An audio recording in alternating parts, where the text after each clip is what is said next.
ஆதி பாரதி சீரியல்ல இப்போ அட்டகாசமான அருமையான எபிசோட் வந்திருக்குன்னே சொல்லலாம். வீசி வந்து சுத்தமா போ மாட்டேது. பார்க்கலாம் லைக் பண்ணிட்டு பார்த்தீங்கன்னா, கொஞ்சம் பேச வந்து முட்டிட்டா இருக்கும். பவித்ராவும் நம்ம பாரதியும் வந்து ஆதி எங்க இருக்காங்கங்கிற விஷயத்த வந்து தெரிஞ்சுக்கிறதுக்காக வேக வேகமா போறாங்க. அவங்க மாட்டுக்கு அசந்து வந்து தூங்கிட்டு இருக்காங்க அந்த இடத்துல.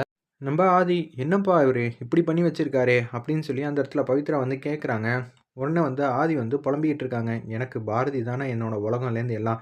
எனக்கு ஏதாவது மனசுல வந்து கஷ்டமா இருந்துச்சுன்னா, நான் பாரதி மடியில தான் வந்து தூங்குவேன். ஆனா, இப்ப பாரதியும் வந்து இந்த மாரி பிரச்சனை பண்ணிட்டு இருக்காங்களே!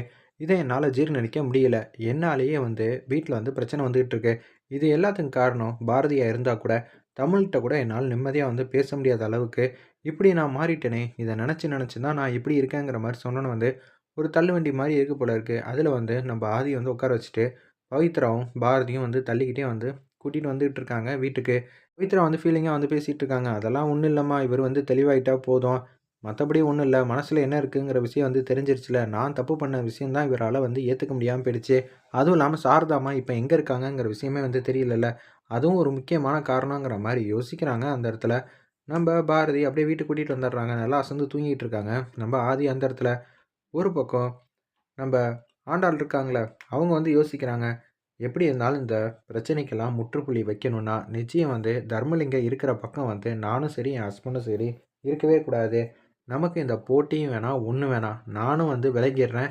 என் ஹஸ்பண்டையும் வந்து விலக சொல்லிர்றேன். அதுக்கப்புறமேட்டு நாங்க 2 பேரும் வேற ஊருக்கு போயிரலாங்கிற மாரி யோசிச்சுட்டு, அப்படியே வீட்டுக்கு வராங்க. நான் வந்து விலகலான்னு முடிவு பண்ணிட்டேன். முதல்ல நீ விலகிர்றியா? அப்படின்னு சொல்லி அந்த இடத்துல வந்து ஆண்டாள் வந்து மனசுல பட்டது எல்லாத்தையும் வந்து சொல்லிட்டு இருக்காங்க. அது என்னடி முதல்ல எடுத்தோனே என் பேரன் தான் வந்து விலகணுமா? ஏன் தந்திரமா பேசி அதுக்கப்புறம் சோலோவா வந்து நீ ஜெயிச்சிரலான்னு திட்டம் போட்டிருக்கியா? இல்ல பாட்டி. நானும் தான் வந்து போட்டியே வேணான்னு முடிவு பண்ணிட்டேன்.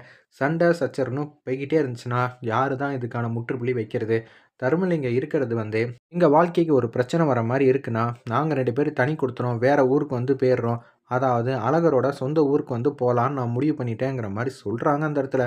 இத கேட்டோனே வந்து அழகருக்கே ஒண்ணும் புரியல. "என்னடி சொல்ற? தெளிவா தான் சொல்றியா? இல்ல உங்க அப்பா யாரும் சொல்லிக் குடுத்த திட்டத்தின்படி தான் வந்து செய்யலான்னு முடிவு பண்ணிட்டியா?"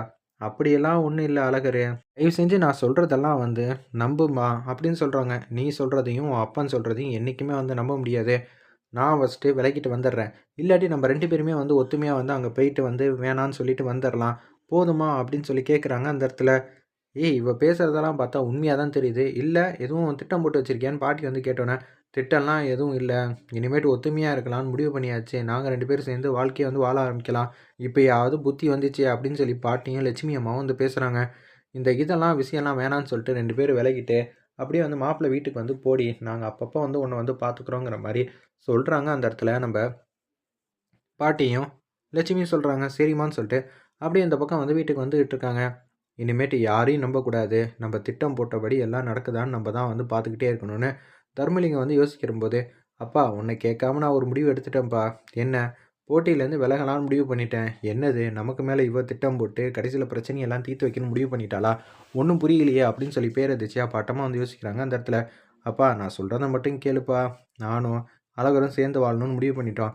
அதுக்கு என்னம்மா போட்டியில வந்து யாராவது ஒருத்தராவது வந்து ஜெயிப்பீங்கள்ல. ஜெயிச்சதுக்கு அப்புறமேட்டுக்கு நம்ப பார்த்துக்க வேண்டியது தானே அடுத்தது." அப்படின்னு சொல்றாங்க தர்மலிங்கம். அப்பதானே நான் நெனச்ச திட்டம் வந்து நடக்கும். இல்லாட்டி வந்து எதுவும் வந்து நடக்காதேங்கிற மாரி கேவலமா வந்து யோசிச்சுட்டு இருக்காங்க. அப்பன்னு பார்த்து உச்சக்கட்ட கோவத்துல வந்து இருக்காங்க. நம்ம தர்மலிங்கம் பேச்சுவார்த்தையில மட்டும் சிரிச்ச முகமா வந்து பேசிட்டு இருக்காங்க. நான் ஜெயிச்சாலோ, இல்ல அழகர் ஜெயிச்சாலோ 2 பேருக்கும் நடுவுல வந்து நான் தான் பெரியவங்கிற மாரி ஒரு எண்ணம் வந்து தோணும். அது எனக்கு வந்தாலும் சரி, இல்ல அழகருக்கு வந்தாலும் சரி, எங்க 2 பேரோட வாழ்க்கையில இது வந்து சரி வராதுப்பா அப்படின்னு சொல்லிடுறாங்க அந்த இடத்துல. "என்னம்மா சொல்ற?" அப்படின்னு சொல்லும்போது, "இல்லப்பா நான் முடிவு பண்ணிட்டேன். 1 நிமிஷம் 2 நிமிஷம் யோசிச்சு பார்த்துட்டு எதுவா இருந்தாலும் முடிவு பண்ணுமா. நாளைக்கு நானும் கூட வரேன். உங்க 2 பேரோட வாழ்க்கைக்கு இதான் நல்லதுன்னா, அப்பங்காரனுக்கு சந்தோஷம் தானம்மா." அப்படின்னு சொல்லி தர்மலிங்கம் வந்து என்னென்னமோ சொல்லி அவங்க பொண்ணோட மனச வந்து கலைச்சு, இன்னும் 1 நாளைக்கு வந்து தள்ளி வைக்க சொல்றாங்க. இந்த வந்து போட்டியில கலந்துக்க வேணாங்கிற முடிவ வந்து நாளை காலையில வரைக்கும் ஒரு வாட்டி மறுபரிசீலனை பண்ணுமா அப்படின்னு சொல்லிடுறாங்க அந்த இடத்துல தர்மலிங்கம். சரிப்பான்னு சொல்லிட்டு அவங்க மட்டும் உள்ள வந்து போறாங்க. அப்பா சொல்றதும் கரெக்ட்டா? இல்ல என் வீட்டுக்காரர் சொல் பேச்ச வந்து கேட்கணுமான்னு சொல்லி திருப்பி வந்து குழம்புறாங்க அந்த இடத்துல. நம்ப ஆண்டாளு. செம கோவத்தின் உச்சத்துல வராங்க. நம்ப அழகரு. ஏன் தான் என் ஃப்ரெண்ட் இப்படியெல்லாம் பண்ணிக்கிட்டு இருக்கான் அப்படின்னு சொல்லி அந்த இடத்துல வந்து, "ஆதி என்னடா அர்த்தம்? இப்படியெல்லாம் பண்ணிட்டு வந்திருக்க?" அப்படின்னு சொல்லி கன்னா பின்னான்னு திட்டுறாங்க.